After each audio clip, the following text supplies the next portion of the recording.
Hey there, it's Will with Social Work Test Prep with another exam question walkthrough to get you ready to pass the ASWB exam. Let's jump in. Here's the question. A woman tells a social worker that she believes her husband, a successful businessman, is, quote, a clinical narcissist.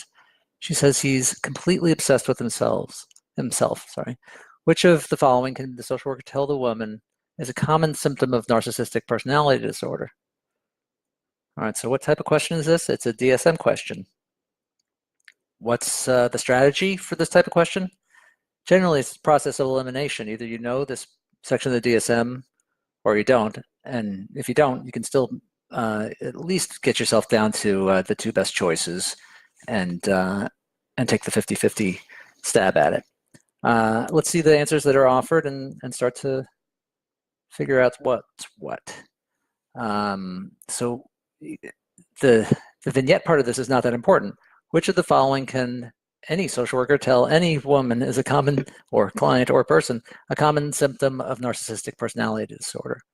A, discomfort in situations in which he or she is not the center of attention.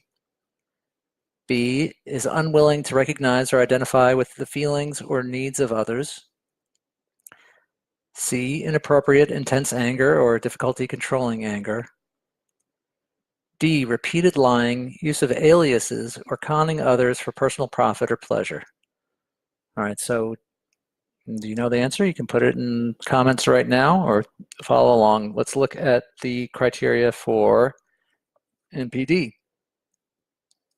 I think there are 9 of them listed out here. First, grandiose sense of self-importance.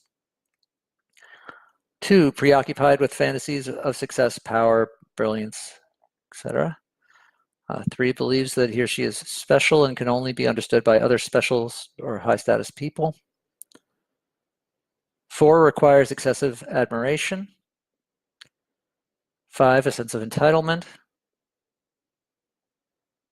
6, interpersonally exploitative. 7, lacks empathy, is unwilling to recognize or identify with the feelings and needs of others.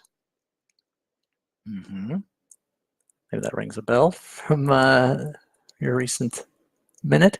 And 8, often envious of others, or believes others are envious of him or her.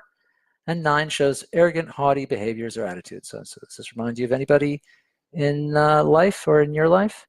You focus on that person and think of these qualities, and you have NPD down. So let's look at these questions. Let's take these from the bottom. Repeated lying, use of aliases. I'm saying extra syllables today, but you enjoy those. Use of aliases, etc. Not what we just read. Inappropriate and intense anger, also not on that list. Unwilling to recognize or identify with the feelings or needs of others. That was something about empathy, right? So let's not cross that out just yet. Discomfort in situations in which he or she is not the center of attention. That also sounds vaguely like NPD, but can we go back to those that list? Here we go. There's number 7, lacks empathy, is unwilling to recognize or identify with the feelings and needs of others. All right, that is verbatim. So we can go boom, boom, boom, and we are left with our answers. So did you get it right? That leaves a question. So what discomfort in situations in which he or she is not the center of attention is indicative of, if not NPD, what is that a sign of? Anybody? Anybody? Here's the answer.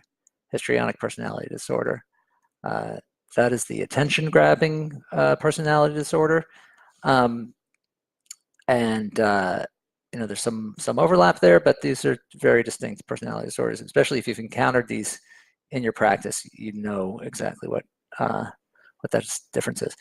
All right, so you're now that much more ready for this kind of DSM question on the exam. We've got lots and lots of questions on our social work test prep complete exams, 170 questions, 4 hours. You can sit, it's just like you're sitting for the real thing. You do that 5 times, once for each exam, go through all the answers, and you're going to be in pretty good shape. So go to socialworktestprep.com. There's a question box on there in the lower right-hand corner if you want to get in touch with staff. and you can join all these happy people and send us your pass sheet once you've passed that exam. Best of luck. All right, enjoy your studying, and hope to hear from you before and after you've passed the exam.